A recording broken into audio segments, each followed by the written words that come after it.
All right, guys, I just wanted to make a quick video. Well, my videos are rarely quick.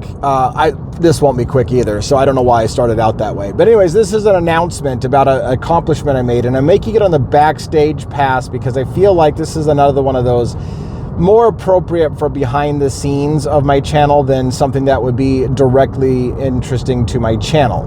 So those of you who signed up for the Backstage Pass, some of you are signed up only so you can get announcements about that after hours party, the after dark party, and that's cool, that's great. But some of you are signed up because you want to know a little bit more about me and the person behind the Devil's Advocates, and that's kind of about this.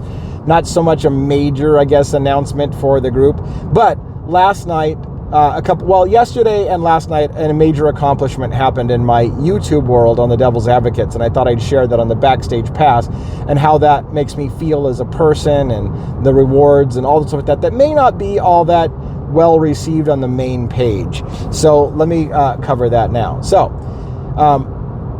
on YouTube, of course, one of the goals for many people is to get monetized. That means you're allowed to have ads displayed on your work.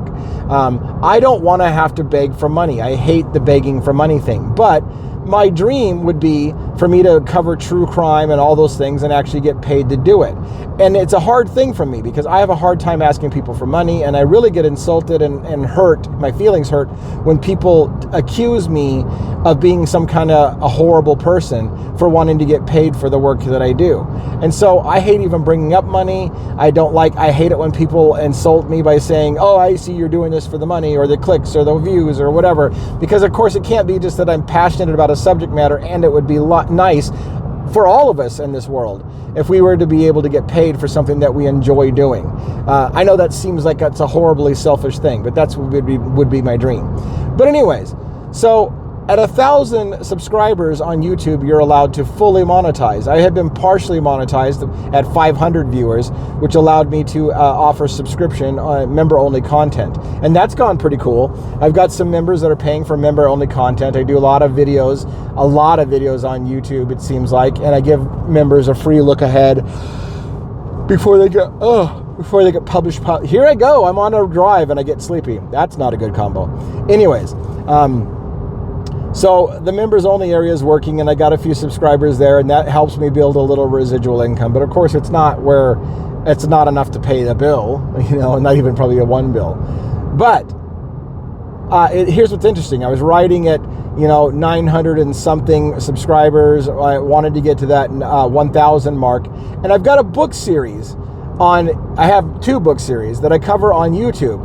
And my book series, which is reviewing An American Sickness by Elizabeth Rosenthal, that's related to the Luigi Mangione case, and a book series called Idaho 4, When the Night Comes Falling, by Howard Bloom, and I'm reviewing a book related to the Bryan Kohberger Idaho 4 situation. And those book series are personally rewarding because I want to know as much about these cases that I'm covering as possible. So reading books that are related to my topic is important research for me to make me a more researched content provider, so that I can provide you a better product, if you will, when I'm talking to you. That you'll get tidbits from me because I'm doing research, real research, and I'm reading and I'm educating myself and then sharing that with you. And so I consider it part of my job, if you will, to read these books. So then I decided, well, why not share those books with you as I'm reading? So I'm doing a video series where chapter by chapter I read a book, and then I share with people in a video series, 2 different video series, one for Luigi and one for Bryan Kohberger, my thoughts on those books. You may know about all this, and this may have been super boring. But anyways, neither one of those book series are super popular, right? Out of all my videos, my most popular videos on YouTube are the ones where I do some kind of review or analysis or deep dive on a documentary. So if I do my thoughts on the New York Post's special on Luigi, that's one of my best watched videos. And consistently, my best watched videos are me giving an analysis and a deep dive thoughts on somebody else's work. So take that for what it's worth. Like, are people only interested in somebody else's work? I don't know. But the point being is that's my most watched videos. By comparison, my videos, boy, I'm taking a long time to get to the news. I'm taking a long time. You already know where this is going. Anyways, so one of the videos, the series that I have is on Bryan Kohberger Idaho 4. It's one of my least watched series. And a typical video on the Idaho 4 case gets, 40 views maybe or whatever. That's typical. My typical view on most videos is several hundred views, 300 or 400 views, very small, very, very, very small.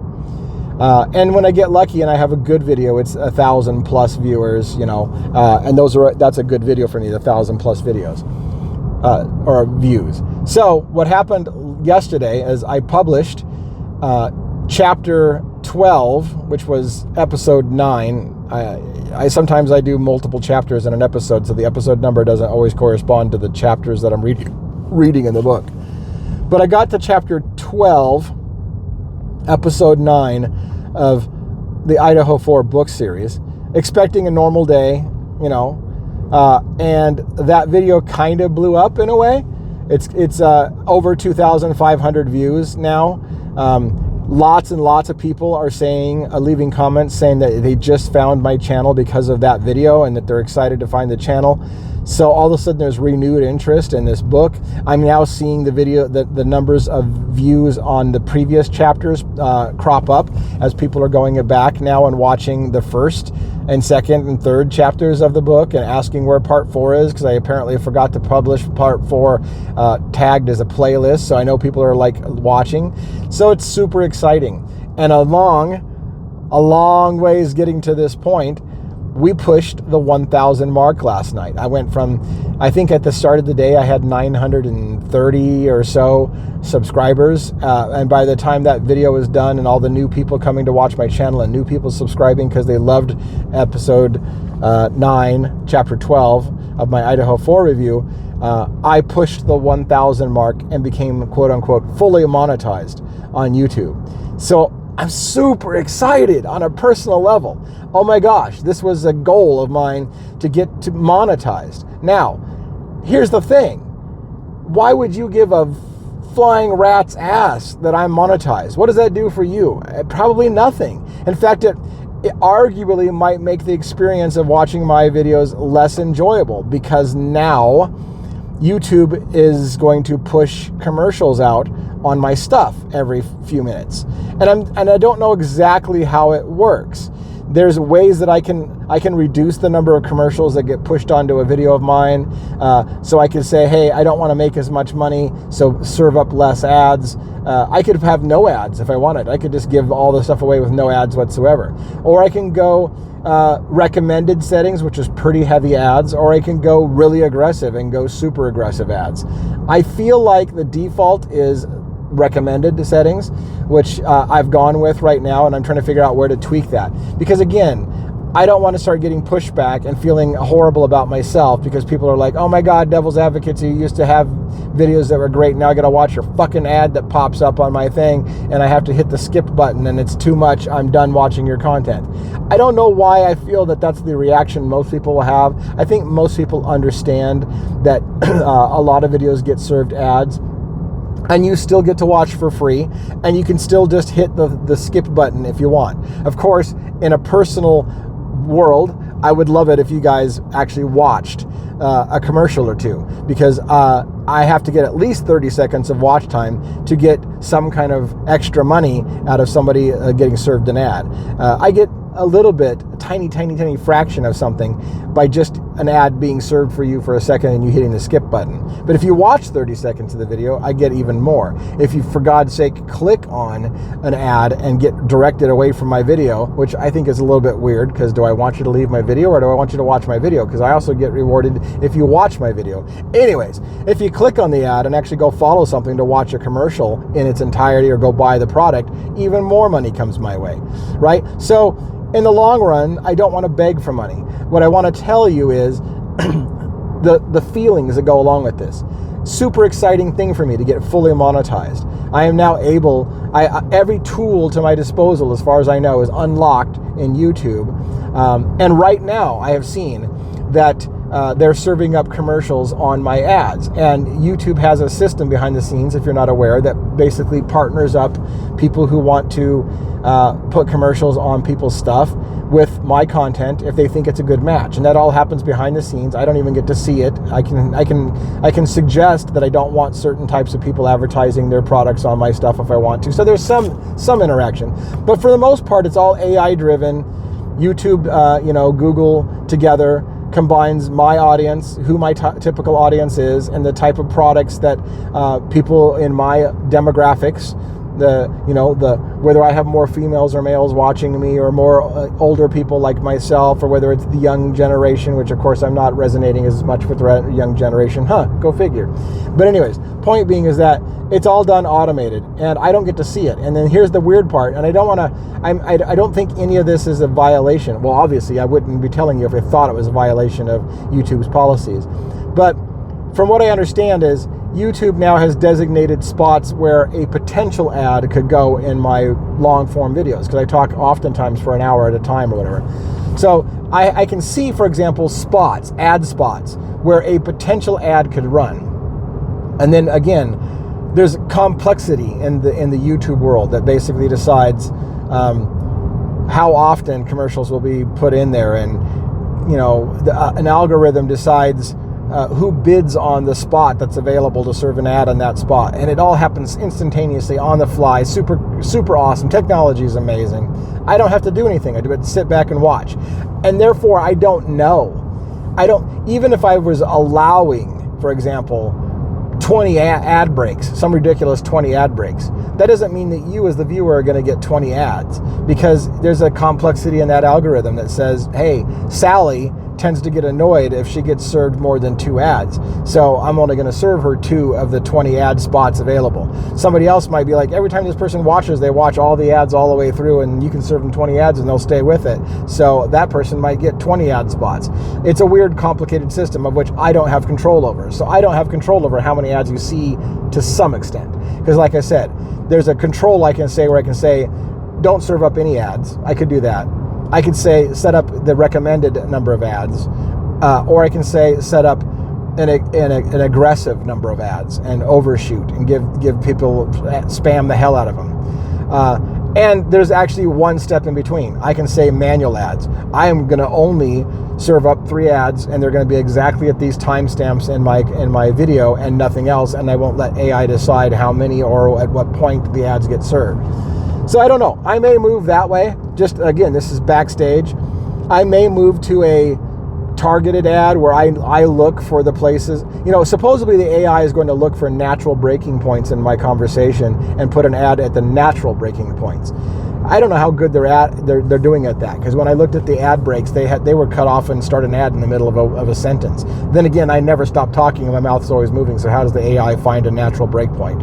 However, if I put in manual breakpoints, one, it creates a bunch of extra work for me, because now I got to watch my video after I record it, find where I paused or changed subjects, and then manually insert, hey, this is a good place for an ad break. And it's a lot of extra work. Whereas if I let the AI do everything, then I don't have to think about anything. I just continue to work on providing content and not the business side, and let everything else be handled for me. That's unfortunately where I'm at right now. I just want to keep putting out videos and let AI and Google and YouTube figure all that shit out for me. And if it starts to get a complaint and people start saying, man, I used to love your stuff, but I'm out because you serve too many ads, I'll be like, shit, maybe I need to go down there and tweak some settings. But for now, I'm going to let YouTube do its thing, and Google, because they're good at it, right? That's their business. That's their business, and business is good. But I wanted to share with you, again, long form, I want to share with you again on the Backstage Pass, the special moment. We reached 1,000 viewers. It's a small accomplishment for many content providers who have multiple accounts with hundreds of thousands of viewers. Some people, the big dogs, have millions of viewers. So for me and my 1,000 views, it sounds pathetically embarrassing. But for me, it's an enormous deal. It took me months to get to the point where I got 1,000 viewers. And now that I have 1,000 viewers, I feel like I've made a major accomplishment. The hard work I've paid off has come to something. Now, if it amounts to nothing, and the ad revenue I get from having commercials put on the thing doesn't compensate for the negative feedback I get from people like, oh my God, I don't want to see your fucking ads, whatever the case may be, maybe it'll burst my bubble. For the moment, I'm on cloud 9. I hit 1,000 subscribers. I'm so stoked. My wife and I plan on somehow celebrating, because it feels like a major accomplishment to me. It's funny because for me, the big goal is a plaque that YouTube gives you when you reach 100,000 subscribers. That's almost my big goal. I'm not even shooting for, I don't even imagine I'll ever be a 1 million subscriber kind of guy. Would that be great? Sure. I mean, I'd be on the upper elite echelon of YouTubers. That is, I think, unfortunately, I'm limiting myself, a ridiculous goal. But certainly, I feel like I could get to 100,000 subscribers, maybe. And that's pathetic sounding when you're at 1,000. Like, could I actually get there? Maybe. I feel like I could. And believe me, I'm going to piss myself if I get a plaque for 100,000 subscribers and get that play button that YouTube hands out for people who reach 100,000 subscribers. But that is years away. So let's put that on the back burner. So, everybody, I just wanted to share with you that moment and a little bit about the backside, because again, this is Devil's Advocates backstage. The whole purpose of this page is for you to understand me as a man, why I'm excited today, why I'm thrilled today, because it's not necessarily appropriate for the main channel. And again, it sounds a little shitty if I go on my main channel and go, hey everybody, I get to make money off you guys. That sounds shitty. So backstage, that's how I feel as a man. As a man, I feel proud of myself that I able to resonate with enough people, that 1,000 people have decided I'm worth subscribing to. That's a huge, and on TikTok I got like 8,000 followers, but it's a lot easier to get people there. It felt like real work. It felt like real work to get 1,000 subscribers on YouTube, and I feel a personal sense of pride that people care about what I have to say enough that 1,000 people have decided to sign up and follow my account to see what I have to say. That's a huge personal reward, and I wanted to share it with you on the backstage. One more thing on the way out. It's too bad I didn't lead with this, right? One more thing on the way out. I want to call her a friend, but I don't know that, my definition of friends, she couldn't qualify as a friend, and yet I feel like I want to say my friend, Ali Benevento, a criminal defense attorney from Southern Carolina. She's come on a show with me. She's a TikToker. She just started a while back. She's a little over 1,000 followers, so at the moment I'm outpacing her. However, she's going to be huge if she wants to keep at this. She's going to be huge. She's got everything going for her. She's an attorney, so when she talks about true crime, people really want to hear what she has to say. She's stunningly beautiful, and everybody knows that, so she's got the looks thing going for her. She's very articulate, extremely down to earth. Everything in the world about Ali is going to be amazing, and she's super good on camera. Like, she knows how to work the camera. She's super good. Her takes are great. Her editing is flawless. Everything about Ali is fucking professional. She's smoking me in every way professionally. But I've got her on views at the moment, on followers. So at the moment, it's a good thing. And here's the best part. Ali and I seem to have, I feel like a friendship. We talk, we text, and it's very, it very much feels like a friend that I have in the business. And tonight, Ali Benevento is coming on the live again tonight with me. Now I feel a little, again, backstage pass, I feel a little inadequate, right? Because Ali is going on with a friend of hers on TikTok. She's only done one live, that's with me on TikTok. She's doing her second live today around 1:30 p.m. Pacific Standard Time with Sean, God dang it, I forgot his name. He's on CNN, I think. He's a correspondent kind of, and he's an attorney that she works with, and all these things. And he's talking about Diddy, and he's got a big following. So she's going to do her second live with him today, and they're going to talk about P. Diddy and things like that. And I feel inadequate because here she's going to go on and she's going to get a taste of the big time when a lot of people, when maybe hundreds of people are coming to listen to her. And then she's going to get on the live with me tonight, and I'm going to be embarrassed when I can give her maybe 20 people, 30 people watching us. It's humiliating in a way. However, Ali Benevento is so effing down to earth that I don't feel like she's super petty. Like she doesn't, well, I'm not even going to say that I don't feel like she's super petty. Ali's not petty at all. She's given me the time of day, and I'm a nobody. And she has the opportunity to go on with this big fish, right, who's got a huge following, and yet she's still going to come on and go live with me tonight. And I need to pocket my own inadequacy feeling, right? I feel like this is like a size comparison. That guy's huge. I'm kind of tiny. Okay, that was not appropriate. But the point being is that's the way my brain works. Membership wise, follower wise, that guy's got an enormous following, and I do not, right? So there's this inadequacy, male inadequacy. It's not even a male, it's just a plain old inadequacy. Okay, I can't help it. On the Backstage Pass, I'm a little vulgar of a human being. This is the way I think. I'm sorry. This is the way I think. And again, I don't mean to make it any kind of awkwardness, because again, that's not how I think about the situation. I'm more just trying to be funny, and now that I'm trying to make it be funny, I feel like I'm making it super, super weird and awkward. Point being, let me summarize this, taking all of the sexual jokes out of it. I just feel like, I feel bad for Ali that I'm wasting her time to come on and do a show with me if I get a pathetic turnout. My last couple lives on YouTube have gotten smaller, not bigger. My peak on YouTube, when it was just me, it was like 150 people. When I was on with Birdie Bombshells draws 700 people or more. And so I was in a show with Birdie where we had 700 people watching us, but they weren't watching me. There was 700 people watching Birdie, because that's what Birdie draws all the time. So again, I feel super inadequate with all of these content creators. And I'm embarrassed, frankly. I'm embarrassed. It's hard for me. This is, again, personal behind the stage thing.